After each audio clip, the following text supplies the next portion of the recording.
नमस्कार दोस्तों, KVS TWGT TGT WE का ही मैं कराने जा रही हूँ। तो हम कर रहे थे, मैंने आपको एक क्वेश्चन होमवर्क में दिया था। Have you done it? A current carrying semiconductor kept in a magnetic field develops a voltage proportional to the current. This principle used in anemometer, thermistor, thermocouple और हॉल इफेक्ट सेंसर। देखिए, hall effect sensor इसको बोलते हैं because कोई भी current carrying semiconductor है, आप अगर इसको किसी भी मैग्नेटिक फील्ड के अंदर रखोगे तो it develops a voltage proportional to the current. The Hall effect is the movement of charge carriers. Hall effect क्या होता है? It is the movement of charge carriers through a conductor towards a magnetic attraction. Whenever a current carrying conductor is placed in a perpendicular or transverse magnetic field, जब भी एक current carrying conductor जो है it is placed perpendicular in a perpendicular magnetic field, B is equal to mu h के जब perpendicular ये रखा जाता है, then at the edges of the conductor an EMF is developed, एक EMF develop होता है, ठीक है। This potential difference, इस potential difference को ही हम कहते हैं हॉल EMF। तो हॉल EMF जो होता है, यानी कि जो हॉल वोल्टेज होता है, this is equal to BI by T, where यहाँ पे I is the current flowing through the conductor, B is the magnetic flux density, T is the conductor thickness in a transfer direction। तो यानी कि याद रखिए, whenever a current carries the negative and positive charge carriers get accumulated, मतलब conductor में जो आपके negative and positive charge carriers हैं, जो negative and positive charge carriers है, they get accumulated on both sides of the conductor. ये conductor की दोनों साइड्स में जमा होने लगते हैं। And one can measure the EMF produced by voltmeter. तो यहाँ पे आप देखिए, जो एप्लीकेशन है हॉल इफेक्ट सेंसर की, वो क्या है कि स्पीड डिटेक्शन में ये यूज होता है। It is used in speed detection, it is used in current sensing application, current sensing में यूज होता है, पोजीशन सेंसर्स में यूज होता है, right, and used as magnetometers to measure magnetic field, ठीक है। तो यहाँ पे है। नेक्स्ट क्वेश्चन है आपका, which of the following is not true for an ideal op amp? CMRR infinite होता है, ये आपका बिल्कुल ट्रू है, ये ट्रू है। डिफरेंशियल मोड गेन इन्फिनिटी होता है, CMRR is equal to AD upon ACM। तो जब कॉमन मोड गेन आपका जीरो होगा, टेंडिंग टुवर्ड जीरो होगा, तभी तो ये इनफाइनाइट होगा। तो यानी कि डिफरेंशियल मोड गेन अगर आपका इनफाइनाइट होगा, ये भी सही है। कॉमन मोड गेन इनफाइनाइट होगा, ये फॉल्स है। तो this is an incorrect statement. Input impedance infinite होता है, ये भी सही है। तो आपका ये सब पता होना चाहिए। कॉमन मोड वोल्टेज गेन इसका जीरो होना चाहिए। High CMRR, high differential gain, high input impedance होता है, ठीक है। That means जो it must give zero output for common input at both the inverting and non-inverting terminals. Next question है आपका, the common base amplifier circuit output signal has dash degrees phase shift with the input. See, कहने का मतलब ये है, जो आपका common base होता है, इसका लो इनपुट रेजिस्टेंस होता है, लो इनपुट रेजिस्टेंस होता है, हाई आउटपुट रेजिस्टेंस होता है। वोल्टेज गेन जो होता है इसका हाई होता है। करंट गेन इसका जो होता है ये लो होता है, करंट गेन लो होता है इसका, दैट मीन्स आप इसको अल्फा बोल सकते हो, लेस देन 1 होता है। पावर गेन इसका मॉडरेट होता है, पावर गेन इसका कैसा होता है? It is moderate. And a phase shift between input and output वो 0 डिग्री होता है। तो ये current buffer high frequency applications में ये यूज होता है। It is used in current buffer and high frequency applications में यूज होता है, ठीक है। और इसीलिए जो इसका 0 डिग्री का फेज शिफ्ट होगा, इसका जो होगा 0 डिग्री का फेज शिफ्ट होगा, ठीक है। नेक्स्ट क्वेश्चन है आपका, the semiconductor material not use in LED is. एक तो सिलिकॉन कार्बाइड है, एक गैलियम आर्सेनाइड फॉस्फाइड है, एक GaS है और एक सिलिकॉन है। ये सारे कंपाउंड सेमीकंडक्टर्स LED में यूज होते हैं एक्सेप्ट सिलिकॉन, क्योंकि ये इनडायरेक्ट मटेरियल है। Optical devices are fabricated using direct band gap. ये सारे क्या हैं? Direct band gap semiconductor materials हैं। ये सारे direct band gap semiconductor materials हैं, like GaS and normal PN diode is fabricated by using silicon. तो किसी भी LED को फैब्रिकेट करने के लिए जो मोस्ट बेसिक मटेरियल होता है वो गैलियम आर्सेनाइड होता है, because it produces LEDs of different colour. Silicon is not an LED material, right. Next question है आपका, the gain of an op-amp will be maximum at 1 Hz। Why? See, आपको इतना याद होना चाहिए कि जो मैक्सिमम गेन होता है it is limited to the open loop gain. Open loop gain जो आपका मैक्सिमम गेन है it is limited to the open loop gain of the op-amp, but for a linear amplifier we need to add resistive elements in feedback. ठीक है, at a frequency that is somewhat less than 10 Hz the gain is flat. gain कैसा होता है? Flat होता है, down to DC होता है, and very high होता है 10 to the power 5. तो जैसे टिपिकल ओपन लूप गेन जिसका कोई फीडबैक नहीं है, इन्वर्टिंग है या नॉन वर्टिंग है. नॉन वर्टिंग आपने ग्राउंड कर दिया, इन्वर्टिंग में आपने इनपुट वोल्टेज लगाया और यहाँ पे ये आउटपुट है. तो टिपिकल ओपन लूप गेन जो ओपैम्प का है वो ये होता है. तो gain of an op amp will be maximum at 1 Hz. देखिए यहाँ पे क्या है, जब हम इसका ग्राफ ड्रॉ करते हैं तो जैसे ये 1 है, ये 10 है, ये 10 स्क्वायर है, ये 10 क्यूब है, ये 10 to the power 4 है, ये 10 to the power 5 है, अगेन ये 10 to the power 6 है. This is your frequency, this is your frequency in hertz. और जो गेन है आपका open loop voltage gain, open loop voltage gain, यहाँ पे ये 1 है, ये पूरा आपका 10 to the power 5 है. ठीक है, इस तरीके से. तो ये इस यहाँ पे आ जाएगा. ठीक है, तो गेन यहाँ पे आपको इतना पता होना चाहिए कि it is a high voltage gain. देखिए ओपैम्प लीनियर डिवाइसेस होते हैं that have all the properties required for nearly ideal DC amplification. इसीलिए सिग्नल कंडीशनिंग में, फिल्टरिंग में या मैथमेटिकल ऑपरेशंस में यूज होते हैं. तो ओपन लूप वोल्टेज गेन जो होता है, जो ओपन लूप वोल्टेज क्या पूछ रहा है, गेन पूछ रहा है. ओपन लूप वोल्टेज गेन तो होता है. ठीक है, it is a high voltage gain direct coupled amplifier and it consist of two. देखिए maximum gain is limited to open loop gain, लेकिन लीनियर एम्पलीफायर में हमें कुछ रेजिस्टिव एलिमेंट्स फीडबैक में डालने होते हैं, इसको इन्वर्टिंग बोलते हैं. At a frequency somewhat less than 10 Hz, जहां पे गेन एकदम फ्लैट हो रहा हो, जहां पे गेन एकदम फ्लैट आ रहा हो कर्व इसका, वहां पे हम कहेंगे कि किस फ्रीक्वेंसी पे आ रहा है, नियर अबाउट 1 to 10 के बीच में आ रहा है. तो यहाँ पे देखिए 10 Hz तो कहीं नहीं है, तो gain of the amplifier will be maximum at 1 Hz. That means उसने यही बोला है कि लीनियर एम्पलीफायर के लिए हमें फीडबैक में कुछ रेजिस्टिव एलिमेंट्स भी ऐड करने पड़ेंगे. इसलिए less than at a frequency less than 10 Hz gain बिल्कुल फ्लैट डाउन टू डीसी होता है. और वेरी हाई कहाँ होता है, 10 to the power 5 फ्रीक्वेंसी पे ये ज्यादा होता है. ठीक है, तो ये आपका क्वेश्चन है, ये आपका आंसर है. नेक्स्ट क्वेश्चन है आपका ये, given is a voltage divider circuit, R1, R2, R3 की वैल्यू आपको दिया 10K. For what value of RL will be less then V0 will be 1 volt. देखिए इस क्वेश्चन में आपको R1, R2, R3 की वैल्यू कितनी दी है, 10K, 10K, 10K, right. V0 आपको कहा है इसने कि RL की कितनी वैल्यू होनी चाहिए कि जो आपका आउटपुट वोल्टेज है should be less than 1 volt. देखिए इक्विवेलेंट रेजिस्टेंस अराउंड V0 वो कितना होना चाहिए, R equivalent. This is equal to R1 parallel to R2 parallel to R3. तो इक्विवेलेंट रेजिस्टेंस आप देखिए 1/10 plus 1/10 plus 1/10 is around how much it is around 3/10. तो ये आपका कुछ 1/R हो गया. तो 1/R हो गया तो R इक्विवेलेंट कितना हो जाएगा, ये आपका 10/3 हो जाएगा.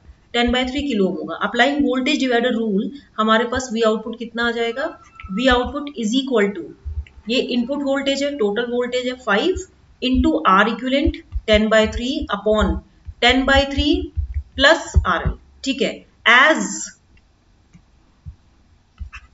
V0 इज लेस देन 1, तो यहां पे आप देखिए 5 इंटू 50/3 डिवाइडेड बाय, यहां पे आप करेंगे 10/3 plus RL and less than 1. तो यहां पे जब आप इसको सॉल्व करेंगे तो 50/3 और ये वैल्यू 10 प्लस 3 RL हो जाएगा और यहाँ पे ये 3 हो गया. तो जब हम इसको, अभी हम क्या कर रहे हैं, हमें RL की वैल्यू निकालनी है ना, तो ये वैल्यू हो जाएगी 50 लेस देन 10 प्लस 3 RL. तो यहाँ पे 50 minus 10 40 less than 3 RL which implies 40/3 less than RL. तो RL की वैल्यू 40/3 किलो ओम्स में होगी. यहाँ पे किलो ओम्स दिया है क्या, यहाँ पे yes it is kilo ohms. तो यहाँ पे 40/3 किलो ओम्स. तो यहाँ पे RL should be greater than 40/3 kilo ohm. तो आपका जो राइट आंसर आएगा वो बी ऑप्शन होगा. नेक्स्ट क्वेश्चन है आपका, which of the following is correct about Wien bridge oscillator? Op-amp is used in inverting mode? No. Op-amp circuit is introduced in 180-degree phase shift? No. Feedback network is lead lag network? Yes. देखिए आपको क्या है, when bridge oscillator is the commonly use circuit for generating a sinusoidal waveform of the required frequency. Required frequency के लिए वो sinusoidal waveform generate करता है। तो इसका जो अगर मैं डायग्राम बनाऊंगी तो क्या होता है, ये होता है इन्वर्टिंग, ये होता है सॉरी ये इन्वर्टिंग होता है, ये नॉन इन्वर्टिंग होता है। अब ये जो है यहाँ पे नॉन इन्वर्टिंग के फीडबैक में C और R हो जाएगा और यहाँ पे V आउटपुट होगा, ठीक है। अब यहाँ पे ये जो है इसके फीडबैक में क्या होगा, यहाँ पे ये यहाँ पे ये R2 कनेक्ट हो जाएगा, यहाँ पे R1 हो जाएगा और यहाँ पे ये ग्राउंड हो जाएगा। अब जब आप ये प्लस करेंगे इधर, ठीक है, तो इसमें जो है ये R हो गया, यहाँ पे ये V इनपुट हो गया और यहाँ पे ये C हो गया, C और ये ग्राउंड है, ठीक है। तो वेन ब्रिज जो है इट यूजेस 2 RC नेटवर्क्स, एक पैरेलल में कनेक्ट कर रहा है, एक सीरीज में कर रहा है। तो Wien bridge oscillator 2 RC networks use कर रहे हैं to produce a sinusoidal oscillator. तो जो आपका Wien bridge oscillator it uses a feedback circuit consisting of series with the parallel RC of the same component values producing a phase delay. या तो phase delay produce करेगा या phase advance produce करेगा, either it will produce a phase delay और phase advance depending upon the circuit frequency. At the resonant frequency phase shift 0 होता है, ठीक है। तो यहाँ पे आप देखिए इसने बोला है कैंप, इसका जो फीडबैक नेटवर्क होगा लीड लैग नेटवर्क है, तो ये बिल्कुल ट्रू स्टेटमेंट है, ठीक है। नेक्स्ट क्वेश्चन है आपका, the electrical resistivity of pure silver near 0 kelvin is very low but measurable, not measurable below 100 ohms per meter, very high no. यहाँ पे देखिए जो इलेक्ट्रिकल रेजिस्टिविटी होती है इसको हम स्पेसिफिक इलेक्ट्रिकल रेजिस्टेंस भी बोलते हैं, ये एक मटेरियल प्रॉपर्टी होती है that determines how strongly it is opposing the flow of the current, ठीक है। रो को हम बोलते हैं रेजिस्टिविटी। तो ओम मीटर जो होता है आपका, ohm meter it is SI unit for electrical resistivity. तो यहाँ पे जो R होता है this is equal to rho L by A, तो rho is equal to RA by L हो जाता है। तो R इलेक्ट्रिकल रेजिस्टेंस है मटेरियल का, L is the length of material, A is the cross section. तो सिल्वर एक best conductor of electricity है, सिल्वर का सिंबल Ag होता है, it is the best conductor of electricity, ठीक है। तो जब इसकी इलेक्ट्रिसिटी बेस्ट कंडक्टर है तो इसकी रेजिस्टिविटी कैसी होगी, वेरी लो होगी ना, वेरी लो होगी क्योंकि कंडक्टिविटी हाईएस्ट है, तो बट मेजरेबल होगी। तो electrical resistivity helps us to know how well a material will allow the current to pass through. If the electrical resistivity of any material is high then it will oppose the flow of current. अगर किसी भी material की electrical resistivity अगर high होती है तो ये oppose करता है, it will oppose the flow of current within it, which means it is not a good conductor of electricity. अगर electrical resistivity material की कम है तो then the opposition to the flow of current will be less. Opposition to flow of current will be less, hence material आपका good conductor हो जाएगा और तब वो material आपका good conductor हो जाएगा, ठीक है। तो ये आंसर हो गया। नेक्स्ट क्वेश्चन है आपका, the output of a NOR gate is high when one input is low and the, देखिए आपको पता है और गेट का ट्रुथ टेबल क्या होता है, इनपुट्स क्या है आपके A, B एंड Y। तो 0 0 0 1 1 0 1 1, तो ये हो जाता है 0 + 0 0 1 0 + 1 1 1 1। तो यहाँ पे जो नॉर गेट होगा इसका क्या आउटपुट होगा, इसका कॉम्प्लीमेंट हो जाएगा, तो 1 0 0 0।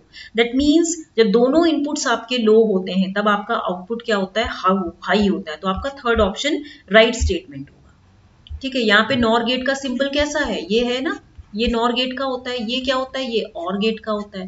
तो यहाँ पे y is equal to what, this is a + b and यहाँ पे y is equal to what, bar of a + b, right, ठीक है। तो ये आपको पता होना चाहिए कि when both the inputs are low, दोनों इनपुट्स लो हैं तभी तो आउटपुट इसका हाई है, ठीक है। नेक्स्ट क्वेश्चन है आपका, which of the following is incorrect, MOSFETs are faster than FET, yes, MOSFETs are basically acting as a switch, true. MOSFETs are slower than JFET, ये गलत स्टेटमेंट है, तो इसीलिए ये इनकरेक्ट होगा। दूसरा है MOSFETs are less noisy than FET, ये ट्रू है, ठीक है। देखिए मॉसफेट जो होता है आपका, इसकी कुछ प्रॉपर्टीज है, it can operate at high frequencies, जो मॉसफेट है it can operate at high frequency, ठीक है। दूसरा क्या है, it can perform fast switching applications, it can perform fast